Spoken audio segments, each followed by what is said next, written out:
Kuatkan dan teguhkan hatimu. Jangan takut dan tawar hati, sebab Tuhan besertamu. Kuatkan dan teguhkan hatimu. Yesus Tuhan berjalan di depanmu, berikan kemenangan. Yesus Tuhan berjalan di depanmu, berikan kemenangan.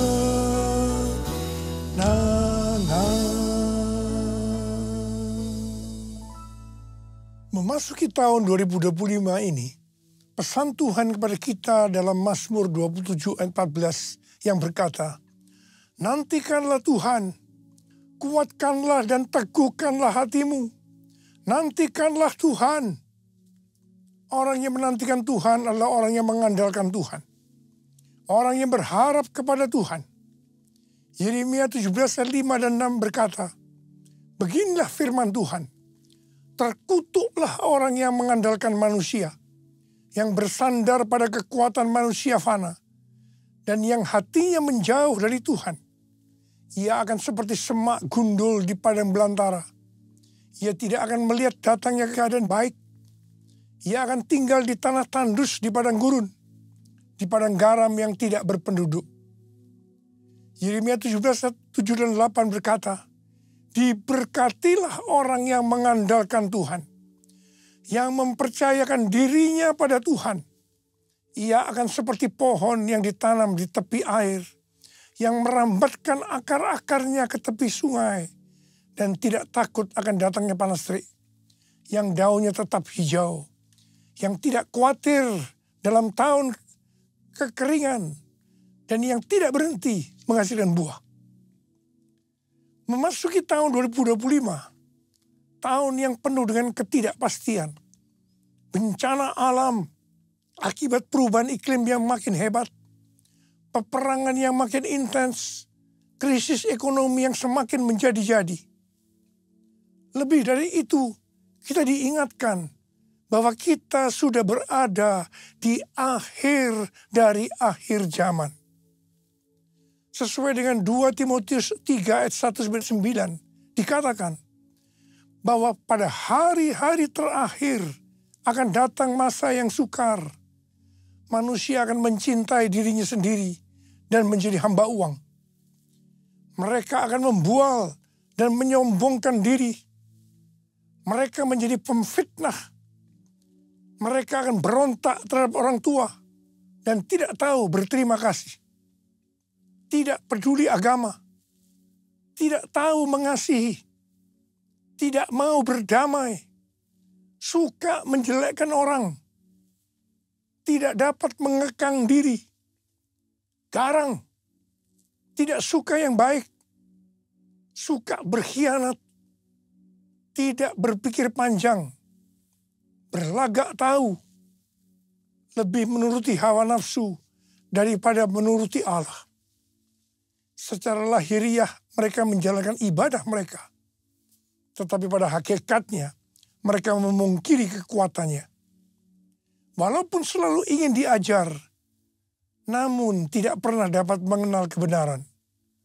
Akal mereka bobrok dan iman mereka tidak tahan uji. Jadi, memasuki tahun 2025, kita menghadapi kondisi yang seperti itu. Karena itu, seperti yang Tuhan pesankan kepada kita, nantikanlah Tuhan, kuatkanlah dan teguhkanlah hatimu. Nantikanlah Tuhan. Dalam menantikan pertolongan Tuhan, kita menguatkan dan meneguhkan hati kita. Dalam menantikan pertolongan Tuhan, kita akan melakukan seperti yang terdapat dalam Mazmur 123 ayat 2 yang berkata, lihat, seperti mata para hamba laki-laki memandang kepada tangan tuannya. Seperti mata hamba perempuan memandang kepada tangan nyonyanya. demikianlah mata kita memandang pada Tuhan Allah kita, sampai Ia mengasihani kita. Mata kita tertuju kepada Dia. Artinya kita harus berharap hanya kepada Dia, tidak kepada yang lain-lain. Sampai Ia mengasihani kita. Artinya menjawab apa yang menjadi pergumulan kita. Mazmur 130 ayat 5 dan 6 berkata, "Aku menanti-nantikan Tuhan. Jiwaku menanti-nanti dan aku mengharapkan firman-Nya." Jiwaku mengharapkan Tuhan lebih daripada pengawal mengharapkan pagi. Saya pernah mengalami apa yang disebutkan pengawal mengharapkan pagi. Pada waktu saya di SMP dulu, saya tergabung di kegiatan pramuka, singkatan dari Praja Muda Karana, yang artinya rakyat muda yang suka berkarya. Salah satu kegiatan pramuka adalah berkemah. Dalam berkemah ada permainan di mana kita akan diserang oleh kelompok lain pada malam hari. Kalau ada barang kita diambil oleh mereka, kita dinyatakan kalah. Jadi kita harus waspada menjaga barang-barang kita supaya kita tidak kalah. Untuk itu kita tidur bergantian. Jadi ada yang tidur dan harus ada juga yang tetap berjaga. Saya merasakan pada waktu giliran jaga, itu sangat lama rasanya. Kepinginnya cepat-cepat pagi. Mengharapkan pertolongan Tuhan rasanya lebih lama daripada pengawal mengharapkan pagi. Mungkin hal yang seperti ini sedang kita alami sekarang ini. Tetapi marilah kita terus melakukan seperti yang tertulis dalam Mazmur 130 ayat 7 dan 8. Bahwa kita harus tetap berharap pada Tuhan. Sebab pada Tuhan ada kasih setia. Dan banyak sekali pembebasan dilakukannya. Dia akan membebaskan kita dari kesalahan kita. Allah yang bela, siapa lawan Dia? Lebih dari pemenang dalam segala hal. Ku pasti dapat, aku pasti dapat lakukan semua. Yesus yang beri kekuatan, oh terpujilah namanya. Yesus yang beri kekuatan, oh terpujilah namanya. Tema tahun 2025 adalah tahun penuaian, the year of harvest. Ayat emasnya adalah Ulangan 11 ayat 13 dan 14 dan Yohanes 4 ayat 35. Sehubungan dengan tahun penuaian, kita akan membahas tentang dua hal. Yang pertama, jenis tuaian. Yang kedua, hal-hal yang harus diperhatikan dalam tahun penuaian. Mengenai soal jenis tuaian, Alkitab menggambarkan ada beberapa jenis tuaian. Yang pertama, tuaian jiwa-jiwa. Sesuai dengan Matius 9 ayat 36 sampai dengan 38. Maka jiwa-jiwa yang dimaksud adalah orang banyak yang tidak bergembala. Yaitu mereka yang belum kenal Sang Gembala Agung, yaitu Tuhan Yesus. Hari-hari ini Tuhan mengingatkan kita tentang tiga hal. Yaitu yang pertama, perhatikan tahun 2033. Yang kedua, harvest now. Yang ketiga, Jesus for everyone. Tuhan sedang berbicara kepada gerejanya di seluruh dunia. Bahwa tahun 2033, pada tahun 2033, setiap orang, everyone, akan mendapatkan kesempatan untuk berjumpa secara otentik dengan Tuhan Yesus melalui kuasa dan hadirat Roh Kudus. Rick Warren mendapatkan bahwa goal untuk menyelesaikan amanat agung adalah tahun 2033. Ketika Tuhan Yesus ditanya oleh murid-muridnya tentang tanda kedatangannya kembali, salah satunya Tuhan Yesus menjawab dari Matius 24 ayat 14. Injil kerajaan ini akan diberitakan di seluruh dunia menjadi kesaksian bagi semua bangsa. Sesudah itu barulah tiba kesudahannya. Jadi kalau Injil kerajaan sudah diberitakan di seluruh dunia menjadi kesaksian bagi semua bangsa, atau amanat agung sudah selesai, maka sesudah itu Tuhan Yesus datang kembali. Kata sesudah itu artinya tidak ada seorang pun yang tahu. Bisa 1 bulan, 1 tahun, 5 tahun. Tetapi yang jelas tidak akan lama. Sebab Tuhan Yesus berkata, aku datang segera. Saya tidak pernah berkata bahwa Tuhan Yesus pasti datang tahun 2033. Itu tidak alkitabiah. Tetapi yang saya katakan, Tuhan Yesus bisa datang tahun 2033. Itu alkitabiah. Karena Tuhan Yesus bisa datang sewaktu-waktu. Hari-hari ini penuaian jiwa yang terbesar dan terakhir sedang terjadi. Harvest now, Jesus for everyone. Tuhan Yesus berkata dalam Yohanes 4 ayat 35. Bukankah kamu mengatakan 4 bulan lagi tibalah musim menuai? Namun aku berkata kepadamu, lihatlah sekelilingmu dan pandanglah ladang-ladang yang sudah menguning dan matang untuk dituai. Memasuki tahun 2025, kita diingatkan kembali agar kita menyelesaikan amanat agung.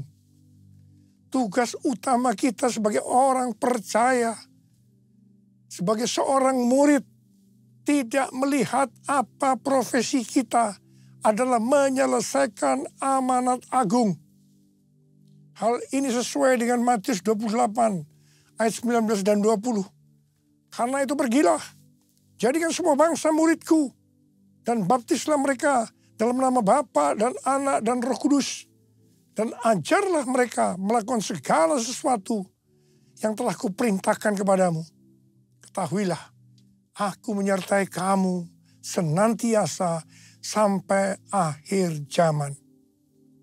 Menyelesaikan amanat agung adalah menjadikan semua bangsa itu murid Tuhan Yesus. Hanya murid yang bisa memuridkan. Karena itu kita harus terlebih dahulu menjadi murid Tuhan Yesus. 1 Yohanes 2 ayat 6 berkata, siapa yang mengatakan bahwa ia tinggal di dalam dia, ia wajib hidup sama seperti Kristus telah hidup. Kalau kita hidup sama seperti Kristus telah hidup, maka kita akan menjadi serupa dengan gambarnya. Kita adalah murid-murid Tuhan Yesus.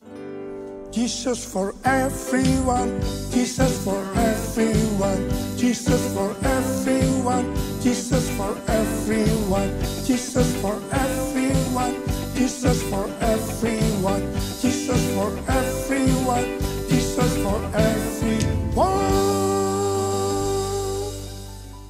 Mengenai jenis tuaian yang kedua adalah tuaian buah roh.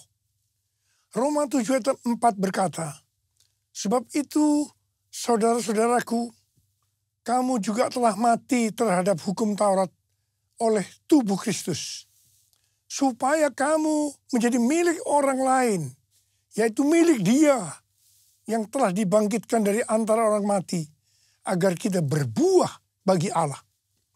Jadi kita yang telah dibebaskan dari kuasa dosa, hidupnya harus berbuah bagi Allah.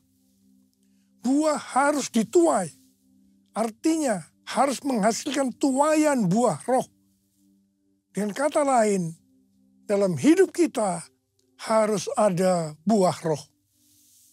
Galatia 5, 22 dan 23 berkata, tetapi buah roh ialah kasih, sukacita, damai sejahtera, kesabaran, kemurahan, kebaikan, kesetiaan, kelemah lembutan, penguasaan diri. Tidak ada hukum yang menentang hal-hal itu. Salah satu aspek dari buah roh adalah kelemah lembutan, yang dapat diartikan juga sebagai kerendahan hati, humility. Kita semua harus rendah hati. Jangan sombong, jangan congkak. Karena Allah menentang orang congkak, tetapi mengasihani orang yang rendah hati. Ini dituliskan di 2 ayat, yaitu 1 Petrus 5 ayat 5 dan Yakobus 4 ayat 6. Ini berarti peringatan yang sangat serius dari Tuhan. Dalam Amsal 16 ayat 5 berkata, setiap orang yang tinggi hati menjijikkan bagi Tuhan, ia pasti tidak akan luput dari hukuman. Amsal 16 ayat 18 berkata, kecongkakan mendahului kehancuran dan tinggi hati mendahului kejatuhan. Karena itu saya mengingatkan kepada kita semua, jangan sombong, jangan congkak, jangan tinggi hati. Jenis tuaian yang ketiga adalah tuaian berkat. Sesuai dengan Ulangan 6 ayat 6 sampai dengan 11 dikatakan bahwa Tuhan akan memberikan kepada umatnya, yaitu kepada kita semua, kota yang tidak mereka dirikan, rumah yang tidak mereka isi, sumur yang tidak mereka gali, dan kebun anggur yang tidak mereka tanam. Meskipun melibatkan usaha manusia, tuaian berkat bagi kita sesungguhnya adalah anugerah Tuhan. Mengenai melibatkan usaha manusia, kita harus mengingat apa yang dikatakan Amsal 10 ayat 22 yang berkata, berkat Tuhanlah yang menjadikan kaya, jerih payah tidak akan menambahinya. Di sini dikatakan, bukan karena jerih payah itu yang membuat kita jadi kaya, tetapi semata-mata karena berkat Tuhan. Tetapi kita harus rajin, tekun melakukan tugas kita, bekerja keras dan cerdas, bukan bermalas-malasan. Katakan amin. Jadi kalau kita menerima tuaian berkat, sesuai dengan Ulangan 6 ayat 12 dikatakan, jangan sampai kita melupakan Tuhan.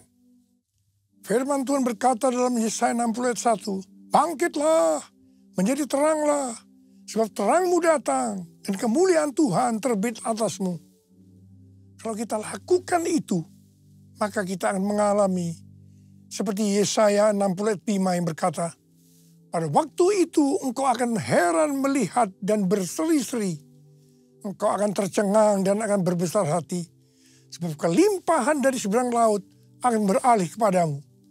Dan kekayaan bangsa-bangsa akan berpindah kepadamu. Sesuai dengan yang dikatakan dalam Yesaya 61 ayat 6. Maka kalau kita disebut imam Allah dan menjadi pelayan Allah, maka kita akan menikmati kekayaan bangsa-bangsa. Dan akan memegahkan diri dengan segala harta benda mereka. Haleluya. Tuhan mengingatkan kita bahwa tuaian berkat yang diberikan kepada kita bukan hanya untuk pribadi kita, tetapi lebih dari itu untuk menyelesaikan amanat agung. Katakan amin. Jenis tuaian yang keempat adalah tuaian di bumi. Sesuai dengan Wahyu 14 ayat 18 sampai dengan 20. Bahwa di akhir zaman, malaikat Allah akan menuai di bumi dengan mengumpulkan orang fasik untuk penghukuman Allah. Dalam ayat-ayat ini dikatakan, seorang malaikat yang lain lagi datang dari Mesbah. Ia berkuasa atas api dan ia berseru dengan suara nyaring kepada malaikat yang memegang sabit tajam itu, katanya, ayunkanlah sabitmu yang tajam itu dan potonglah buah-buah pokok anggur di bumi, karena buahnya sudah masak. Lalu malaikat itu mengayunkan sabitnya ke atas bumi dan memotong buah pokok anggur di bumi dan melemparkannya ke dalam gilingan besar, yaitu murka Allah. Buah-buah anggur itu digiling di luar kota, dan dari gilingan itu mengalir darah. Tingginya sampai ke kekang kuda dan jauhnya 300 kilometer. Ada yang menafsirkan bahwa ini adalah perang Harmagedon. Hari-hari ini kita sedang melihat peperangan antara Israel melawan Hamas, Hizbullah, Houthi, Iran yang makin intens. Demikian juga perang antara Rusia dan Ukraina yang tensinya makin tinggi. Semua yang terjadi ini pada akhirnya akan menuju perang besar, yaitu perang Harmagedon. Mungkin itu juga yang dikatakan orang perang dunia ketiga. Penuaian jiwa akan berjalan paralel dengan goncangan-goncangan. Kuasanya dicurahkan, berkatnya dilimpahkan, penuaian besar sungguh terjadi. Segala bangsa akan datang menyembah Yesus Tuhan, kemuliaan Tuhan telah turun. Kemuliaan Tuhan telah turun. Kemuliaan Tuhan telah turun. Hal-hal yang harus diperhatikan dalam tahun penuaian. Yang pertama, akan terjadi pencurahan Roh Kudus yang dahsyat. Panen dapat dituai apabila ada hujan awal yang fungsinya adalah untuk menggemburkan tanah. Dan hujan akhir yang fungsinya untuk menyiapkan tuaian. Ulangan 11 ayat 13 sampai dengan 14 berkata, jika kamu sungguh-sungguh mendengarkan perintah yang kusampaikan kepadamu pada hari ini, dengan mengasihi Tuhan Allahmu, dan beribadah kepadanya dengan segenap hatimu dan segenap jiwamu, maka ia akan memberikan hujan untuk tanahmu pada masanya. Hujan awal dan hujan akhir, sehingga engkau dapat mengumpulkan gandum, anggur, dan minyakmu. Yang dimaksudkan dengan hujan akhir adalah pencurahan Roh Kudus di hari-hari terakhir ini, yang akan mempersiapkan tuaian jiwa yang terbesar. Dan yang terakhir, itu adalah Pentakosta yang ketiga. Pada tanggal 23 sampai dengan 25 Oktober 2024, diadakan simposium Pentakosta ketiga di Church of God, Cleveland, Tennessee. Simposium Pentakosta ketiga artinya hanya membicarakan Pentakosta ketiga. Ini adalah hari yang bersejarah. Pertanyaannya, mengapa harus di Amerika? Hal ini sesuai dengan nubuatan Sidney Jacob bahwa gerakan Pentakosta ketiga dari timur ke barat dan kembali ke Yerusalem. Barat yang dimaksudkan adalah Amerika Serikat. Jadi dari Amerika Serikat, Pentakosta ketiga akan menyebar ke seluruh dunia. Yang kedua, hal-hal yang harus diperhatikan dalam tahun penuaian adalah hukum tabur tuai. Seperti yang terdapat dalam Galatia 6 ayat 7b sampai dengan 10 yang berkata, karena apa yang ditabur orang, itu juga yang akan dituainya. Sebab siapa yang menabur dalam dagingnya, ia akan menuai kebinasaan dari dagingnya. Tetapi siapa yang menabur dalam roh, ia akan menuai hidup yang kekal dari roh itu. Janganlah kita jemu-jemu berbuat baik. Karena apabila sudah datang waktunya, kita akan menuai jika kita tidak menyerah. Karena itu, selama masih ada kesempatan bagi kita, marilah kita berbuat baik kepada semua orang, tetapi terutama kepada saudara-saudara seiman kita. Memasuki tahun 2025, kita akan menuai apa yang ditabur tahun 2024. Saya berdoa supaya kita menuai yang baik, karena kita menabur yang baik. mengawali tahun 2025, saya ajak saudara untuk mengangkat tangan kita. Dan kita katakan bersama-sama, Hosana, Hosana di tempat yang tinggi. Hosana, Hosana di hati yang suci. Hosana, Hosana, Hosana di tempat yang tinggi. Hosana, Hosana di hati yang suci. Di hati yang suci. Mari berbahasa roh, sembah Dia.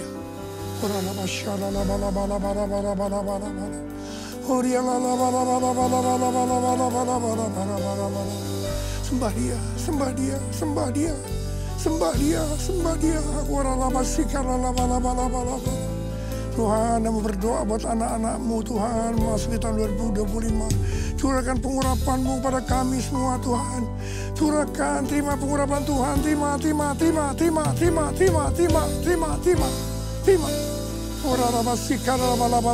kasih.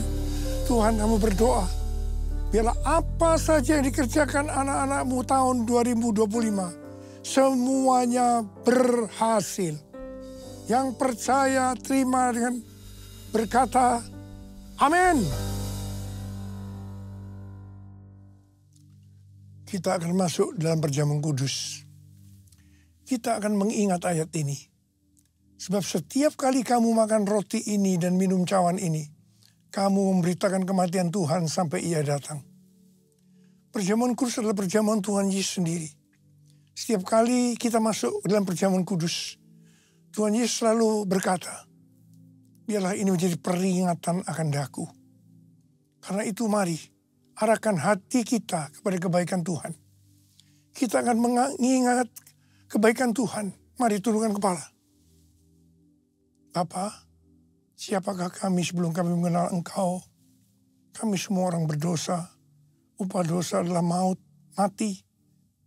Tapi Engkau yang tidak berdosa telah dijadikan dosa oleh karena kami.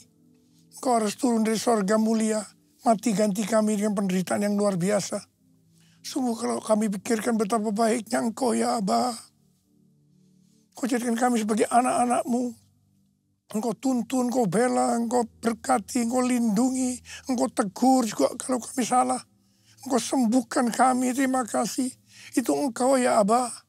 Itu Engkau ya Aba. Tuhan akan memberkati kita melalui perjamuan kudus. Tapi Tuhan mau kita makan dan minum dengan cara yang benar. Karena itu sekarang masing-masing introspeksi. Lihat keadaan dirimu masing-masing.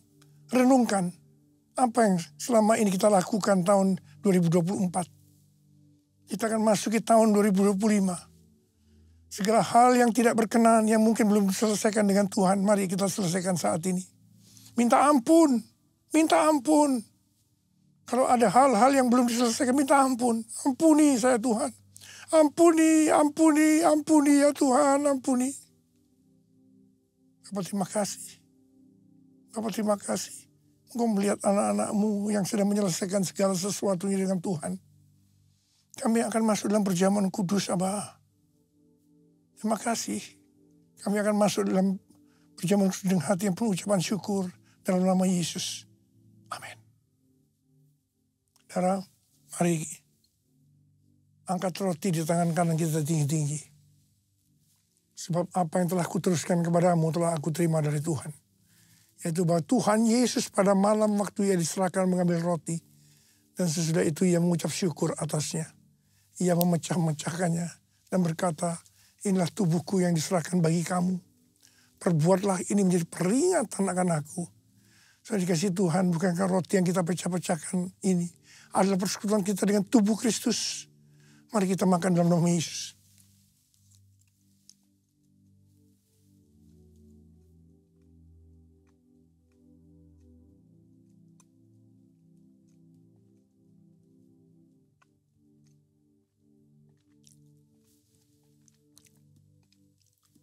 angkat cawan di tangan kanan kita tinggi-tinggi. Mungkin juga ia mengambil cawan sesudah makan lalu berkata, cawan ini adalah perjanjian baru yang dimeteraikan oleh darahku. Perbuatlah ini. Setiap kali kamu meminumnya menjadi peringatan akan aku. Sudah dikasih Tuhan, bukan cawan pengucapan syukur. Yang atasnya kita ucapkan syukur adalah persekutuan kita dengan darah Yesus. Mari kita minum dalam nama Yesus.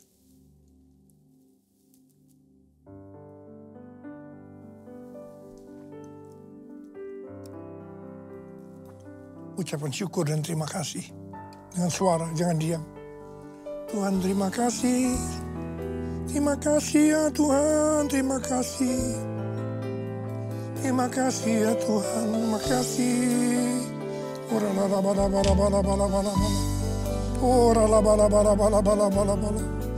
Tuhan, saat ini Tuhan kau melihat anak-anak-Mu, kau tolong mereka. Saat ini kau sedang menyembuhkan yang sakit, sedang membebaskan yang terikat, menghibur yang susah, menguatkan yang lemah, memberikan pengharapan-pengharapan yang baru bagi yang datang dengan keadaan putus pengharapan. Tuhan, berkati anak-anak-Mu, kasihani mereka Tuhan, kasihani mereka. Tuhan terima kasih, Tuhan terima kasih, terima kasih. Terima kasih Yesusku, terima kasih Yesusku. Puji syukur hanya bagi Tuhanku. Terima kasih Yesusku, terima kasih Yesusku. Puji syukur hanya bagi Tuhanku. Terima kasih Tuhan. Terima kasih Yesusku, terima kasih Yesusku. Puji syukur hanya bagi Tuhanku. Terima kasih Yesusku, terima kasih Yesusku. Puji syukur hanya bagi Tuhanku. Puji syukur hanya bagi Tuhanku.